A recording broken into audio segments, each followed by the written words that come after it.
I want you really right now, once again, to start thinking about your goals and about your dreams.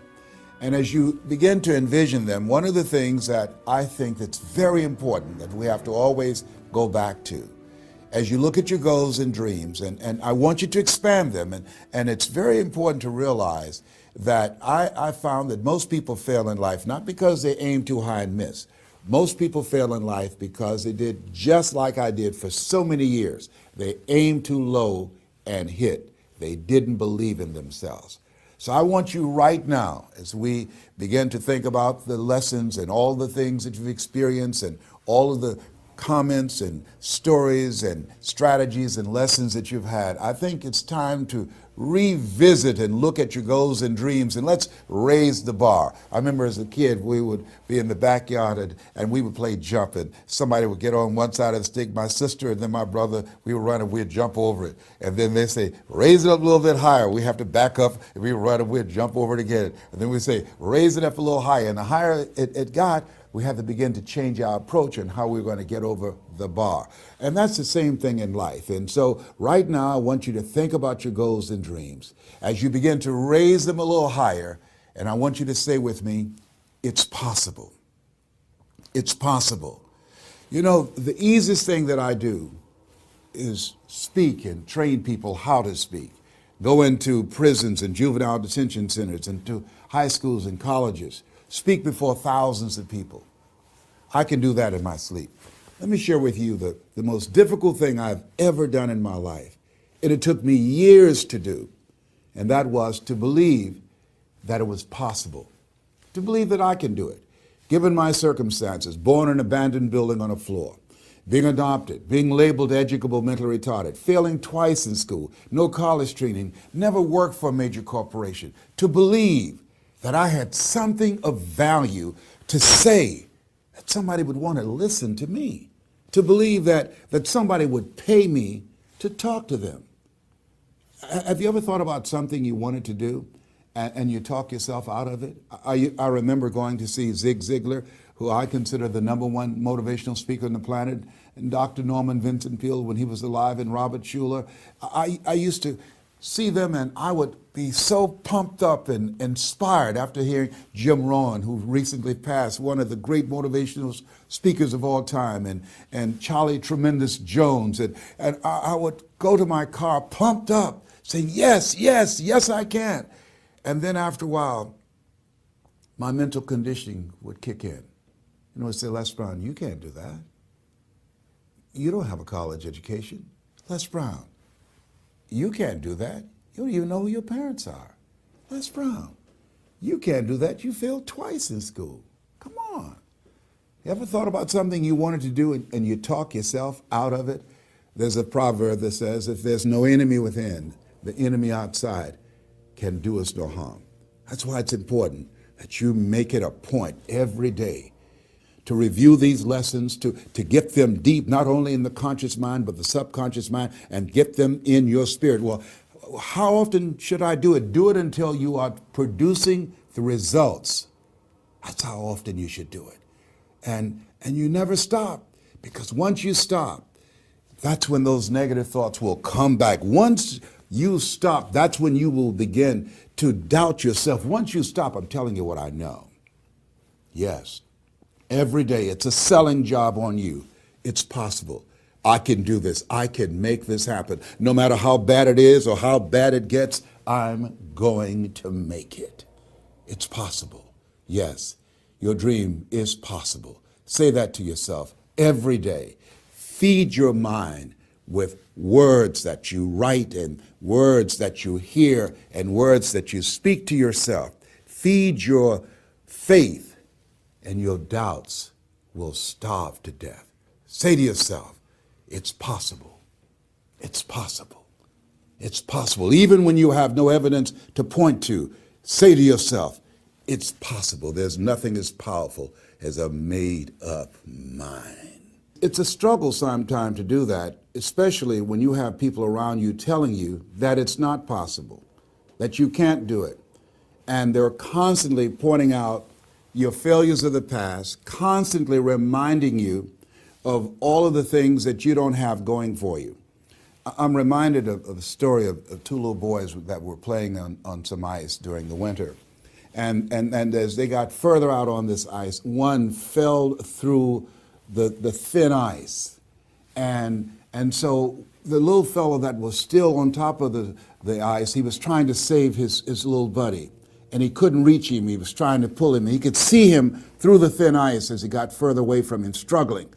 And he couldn't reach him, and he's trying to break the ice, and he couldn't do it. And he looked around, and he saw a tree in the distance, and he ran, and he got up on the tree, and he pulled and broke down an enormous-sized branch and came back and savagely began to beat that ice and broke it, and miraculously, he saved his friend. And when the paramedics came, and they were able to revive this little boy, they were scratching their heads. They're trying to figure this out. Said, how could this little pruny fellow go up in a tree and break off a branch this size and then come back and beat and break the ice and save his friend? They thought it was just miraculous. It was baffling. And an old guy who was there said, I can tell you how he did it. And they said, how? How did he do it? And he said, there was no one here to tell him that he couldn't do it. Whoa. What could you do? What could I do? What could all of us do if we did not have the naysayers in our lives? That we believe naively, like that little boy, that it was possible. What would you do if failure was not on the table? Do you realize that 87% of people allow the fear of failure to outweigh their desire to succeed, because they've been convinced by the evidence, by being practical, by being logical, by being realistic. I did that. Leslie, yes. You're going to speak for corporations? Yes. Leslie, do they have a college education? Yes. Do you? Wesley, you know that I don't have a college education. Leslie, are these people experienced? Yes. Are there people with PhDs and MBAs that they could choose rather than choose you? Yes. So you don't have a college education. You have no experience. You're talking about becoming a speaker, and they're going to reach over people with PhDs and MBAs and years of experience and choose you. Are you being realistic? Come on, Leslie. Come on, Leslie. You can't do this. My brother, he's a wonderful person. And he constantly reminded me that I couldn't do what I'm doing now. But that really wasn't the bad part.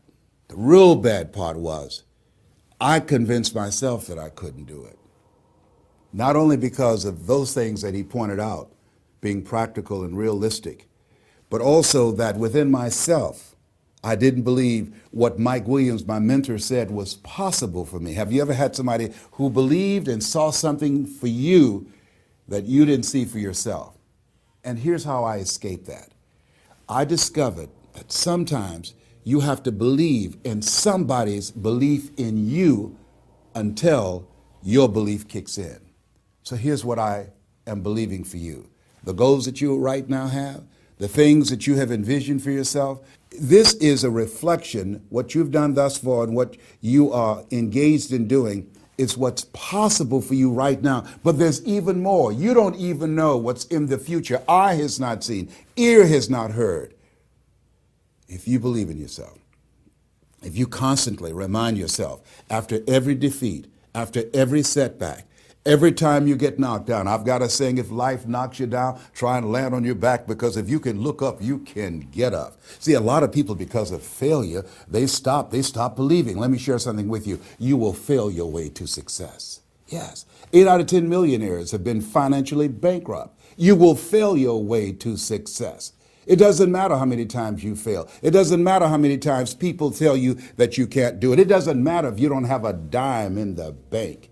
You will fail your way to success. What's very important is you're believing in yourself. You're constantly saying, somehow, some way, I'm going to make it. I remember a lady out of Detroit, Michigan. They called her Martha Jean the Queen. And she had a motivational message she gave all the time on the radio. And the question she would ask was, do you really want to win? Do you really want to win? And she said, if you really want to win in life, you've got to believe in yourself when no one else does. You've got to believe in yourself. See, it's easy to believe in yourself and to have faith if you have a good bill of health, if your relationship is working out fine, if you have money in the bank, if you have a secure job, if your mortgage note is paid current, if the children are acting like they have good sense. It's easy. If you go to a doctor, they say, oh, you're doing real good, I'll see you next year. It's easy to have faith then. Let me tell you when it's really tough to have faith. When you lose your job, when you lose your retirement, when you go to the doctor and they look at you and say, you have cancer. Cancer is the most feared word in 7 different languages. That's when it's tough to have faith then. And that's when you need to call on your faith then. They said faith is the oil that takes the friction out of living. That's when you need to believe in yourself then and judge not according to appearances and say to yourself, it's possible. It's possible. I can make it. It's possible. I'm going to get through this. It's possible. I'm not going to allow this to get the best of me. Yeah. I don't know what you're up against. I don't know what you're facing, but here's what I do know. You've got something special. You've got greatness in you. And I know it's possible that you can live your dream.